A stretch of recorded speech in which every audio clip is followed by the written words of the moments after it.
Salut tout le monde, c'est OB Challenger, on se retrouve aujourd'hui pour une nouvelle vidéo où nous allons voir comment créer une machine virtuelle Windows 10. Pour ce faire, on va avoir besoin d'un virtualisateur. Personnellement, je vais choisir VirtualBox, mais vous pouvez bien évidemment choisir VMware ou encore Hyper-V. Pour télécharger VirtualBox, alors nous allons sur notre navigateur, nous tapons VirtualBox, on va sur le lien officiel qui est virtualbox.org. Une fois sur le site, nous allons dans Download. Ici, nous pouvons choisir si nous voulons le logiciel pour Windows, pour Mac OS X ou sur Linux. Pour moi, ça sera Windows, donc je clique sur Windows. J'enregistre dans le dossier de mon choix, donc ici, moi, ça sera dans téléchargement, donc je fais enregistrer. Et je vous conseille de télécharger l'extension qui est directement supportée sur toutes les plateformes, que ce soit Windows, OS X ou Linux, qui vont vous permettre, si vous le voulez, de pouvoir brancher une clé USB virtuellement à votre machine virtuelle ou encore de pouvoir modifier la taille de votre machine virtuelle dans votre écran. Donc maintenant que les deux téléchargements ont eu lieu, je peux double-cliquer sur VirtualBox pour l'installer. Je peux quitter mon navigateur. Je fais évidemment oui. Dans l'assistant, on nous dit bienvenue, donc on fait suivant. On peut ici changer ce que l'on veut installer ou pas. Moi je fais ça, je laisse ça de base, donc je fais suivant. Ici vous pouvez évidemment changer si vous voulez créer ou non des raccourcis sur votre bureau. Moi c'est pareil, je vais laisser ça de base. Alors ici on nous lance un avertissement, en effet pendant l'installation il risque d'y avoir une coupure réseau très brève, le temps d'installer VirtualBox. Donc on clique sur oui et on installe le logiciel. Voilà, l'installation c'est correctement terminée. Alors on pourrait éventuellement démarrer directement VirtualBox, moi c'est ce que je vais faire, donc je vais le laisser se démarrer tout seul. Nous allons directement ajouter les additions invitées. Pour ce faire, nous allons dans Fichier, Paramètres, Extensions. On clique ici sur la petite croix verte. Ici, j'ai mon extension, donc je clique dessus, je fais Ouvrir. Alors ici, on nous dit qu'on est sur le point d'installer une extension VirtualBox. Alors, on fait Installer. On lit et on accepte les conditions d'utilisation. J'accepte. On nous dit que c'est bon, ça a été installé avec succès, on va pouvoir installer notre machine virtuelle. Alors pour pouvoir installer notre machine virtuelle Windows 10, il va nous falloir un ISO de Windows 10. Alors si vous n'en avez pas, vous pouvez vous référer à ma précédente vidéo sur comment créer un ISO Windows 10. Le lien est dans la description. Si vous en avez déjà un, vous pouvez aller le récupérer. Alors moi, il est dans téléchargement. Ici, on voit Windows. Donc je peux quitter ça. Je fais nouvelle machine. Donc on va l'appeler Windows 10. Ici, vous choisissez le dossier où vous voulez faire votre machine. Alors personnellement, je vais le laisser comme ça, mais bien évidemment, si vous voulez mettre par exemple sur un disque dur externe, vous changez le dossier de la machine. Donc, il a reconnu grâce à ce que j'ai écrit que c'était une machine Windows. Si ce n'est pas le cas, il vous suffira de changer ici et la version ici. Donc moi, je vais laisser par défaut. Suivant. Alors, pour une machine Windows 10, il y a des recommandations sur le site officiel. Moi, je vais lui mettre 4 Go de RAM parce que j'ai la possibilité avec mon ordinateur de le faire. Vous, évidemment, vous faites en fonction. Je fais suivant. Alors ici, on va créer un disque dur virtuel pour pouvoir installer Windows dans cette machine virtuelle. Il lui faut évidemment un disque dur. Donc on va créer un disque dur virtuel. Créer. On laisse par défaut. Vous pouvez évidemment changer si jamais vous voulez utiliser cette machine sur d'autres virtualisateurs. Moi, je fais suivant. Vous pouvez faire une taille fixe, par exemple 50 Go, ou faire dynamiquement alloué. Ça veut dire qu'en fonction de la taille que vous utiliserez dans votre machine, elle pourra s'agrandir.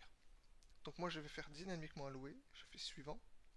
Ici elle est de base de 50 Go, donc je vais la laisser, c'est suffisant. Et je fais créer. Voilà, donc là, nous avons la préparation de la machine qui est prête, mais bien évidemment, on ne peut pas cliquer sur démarrer puisqu'on n'a pas encore mis l'ISO et fait le reste dans la configuration. Donc on va sur configuration. On peut aller en avancer et faire en sorte que le presse-papier soit bidirectionnel entre votre machine hôte et votre machine virtuelle. Moi ici, je ne vais pas chiffrer le disque, donc je peux continuer. Je vais dans Système. Là, vous pouvez changer, si vous voulez changer d'avis, la quantité de RAM allouée à cette machine virtuelle. Donc moi, je vais laisser 4 Go de RAM. Par contre, au niveau du processeur, je vais rajouter un processeur, un CPU. Donc là, j'ai deux processeurs qui sont alloués. Donc on peut continuer. Dans stockage, on a notre disque dur qui va nous permettre de stocker Windows 10. Puis on va ajouter ici, puis ajouter notre image Windows 10. Donc on va dans notre dossier. Moi je vais dans téléchargement, elle est ici. Je vais ouvrir, choisir. Voilà. Donc celle-là, je vais la supprimer. Voilà. Donc ici, on a notre image qui va nous permettre d'installer Windows 10 sur ce disque dur virtuel. Ensuite, dans son, on n'a pas besoin de changer forcément ces options. Dans réseau NAT ou accès par pont, ça c'est vous qui choisissez. Mais moi personnellement, je vais laisser sur NAT. Enfin, grâce aux additions invitées, on peut, alors là il est déjà mis, mais on pourrait, si ce n'est pas le cas, mettre contrôleur 3.0. Ok. Donc maintenant, tout est ok pour l'installation de cette machine virtuelle. Donc on fait démarrer. On peut baisser VirtualBox. La machine virtuelle se lance. Donc là, vous avez un message comme quoi l'option de capture automatique du clavier est activée. Vous pouvez soit quitter l'onglet, soit faire en sorte qu'il ne s'affiche plus. Moi, c'est là que je vais cliquer. Alors ici, vous pouvez faire en sorte, avec ici cet onglet, pouvoir choisir la taille de l'écran virtuel. Alors on peut l'ajouter, par exemple, on peut redimensionner 150%, et voilà, j'ai agrandi ma machine virtuelle. Si les additions invitées fonctionnent bien, normalement en ouvrant comme ça, elle est censée se mettre de la même taille. Ce n'est pas encore le cas pour l'instant. Donc là, on va installer Windows 10. Donc on est sur le menu d'installation. Donc on fait français, français si c'est votre langue. Sinon, vous pouvez changer. Bon, je fais suivant. Je fais installer maintenant. Alors ici, moi je n'ai pas de clé de licence Windows 10. Si vous en avez une, vous pouvez directement la rentrer. Sinon, vous pouvez la rentrer plus tard, ce n'est pas un problème. Donc moi je n'ai pas de clé produit. Ici, on peut choisir la version du système à installer. Moi je vais prendre une version professionnelle, mais si vous voulez une version éducation ou famille, c'est à vous de choisir. Donc, professionnel, suivant. Ici, on accepte les termes du contrat de licence, suivant. Alors ici, on nous demande si on veut faire une mise à niveau, mais comme il n'y a pas d'installation, enfin pas de Windows sur le disque dur virtuel, on fait personnaliser, installer uniquement Windows. Ici, on voit qu'on a notre disque dur virtuel, donc c'est bon, on peut faire suivant. Et on laisse Windows s'installer. Voilà, Windows a fini de s'installer. Il va y avoir un redémarrage automatique ou alors vous pouvez tout simplement cliquer sur redémarrer maintenant. La machine se relance. On peut ne pas avoir à cliquer.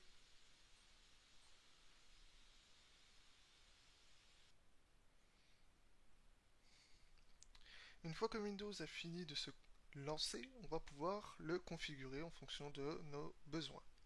Alors ici on commence par la région, c'est la France, oui. Donc je clique sur oui.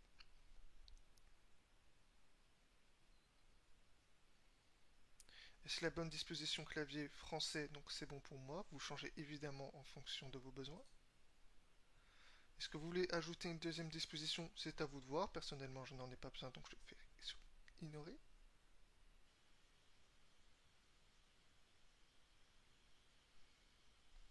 Alors ici, on me demande comment je souhaite configurer, donc que ce soit pour une utilisation personnelle ou pour une organisation.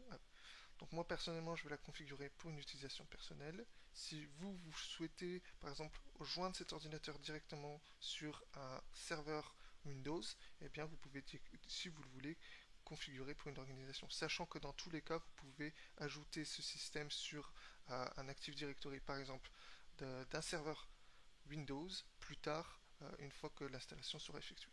Donc on fait suivant. Alors ici, on peut se connecter à notre compte Microsoft. Moi, ce n'est pas le cas. Donc je fais compte hors connexion. Mais si vous voulez ajouter votre compte Microsoft directement, vous pouvez l'ajouter et cliquer sur suivant. Moi, je vais faire compte hors connexion.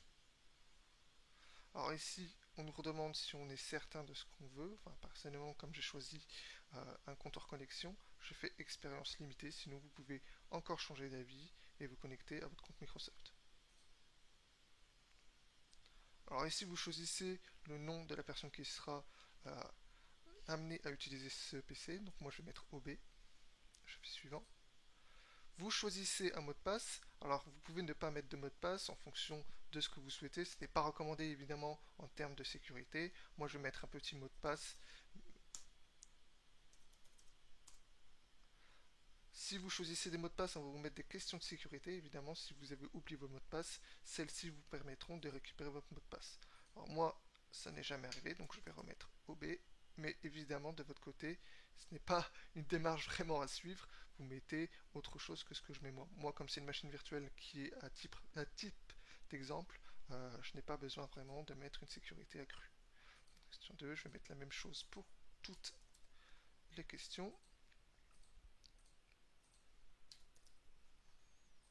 Je fais suivant.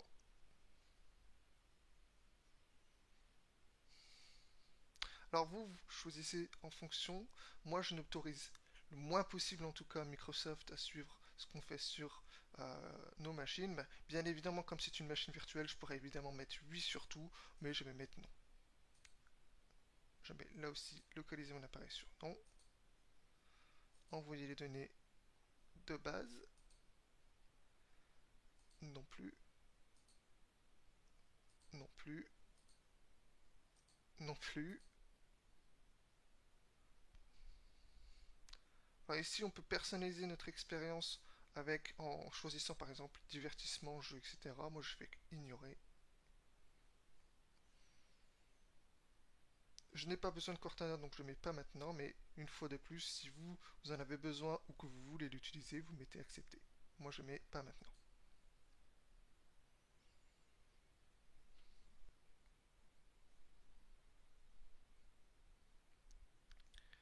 Voilà, l'installation est maintenant terminée. Vous avez accès à votre machine Windows 10 virtuelle. Vous pouvez, si vous le voulez, personnaliser votre ordinateur comme si c'était votre ordinateur principal, installer des logiciels, connecter votre compte Microsoft, etc. etc. Vous pouvez évidemment la mettre à jour si vous voulez qu'elle soit à jour. Pour moi, là, ça ne sera pas le cas pour l'instant. On verra ça dans peut-être une autre vidéo. Donc voilà, vous avez maintenant votre machine virtuelle. Si vous voulez l'arrêter, vous pouvez aller dans le menu comme une machine Windows 10 de base et mettre arrêter. Ou sinon, vous pouvez tout simplement quitter avec l'option, la petite croix rouge en haut. Et là, vous aurez le choix entre enregistrer dans l'état, c'est-à-dire que lorsque vous la relancerez, elle sera exactement comme ça, ou éteindre la machine, ou envoyer un signal d'extinction. Voilà, je vais le faire comme ma machine de base et l'arrêter. Voilà, c'est tout pour cette vidéo. J'espère que ça vous a plu. N'hésitez pas à mettre un j'aime ou à commenter. Et puis on se retrouve bientôt pour d'autres tutos.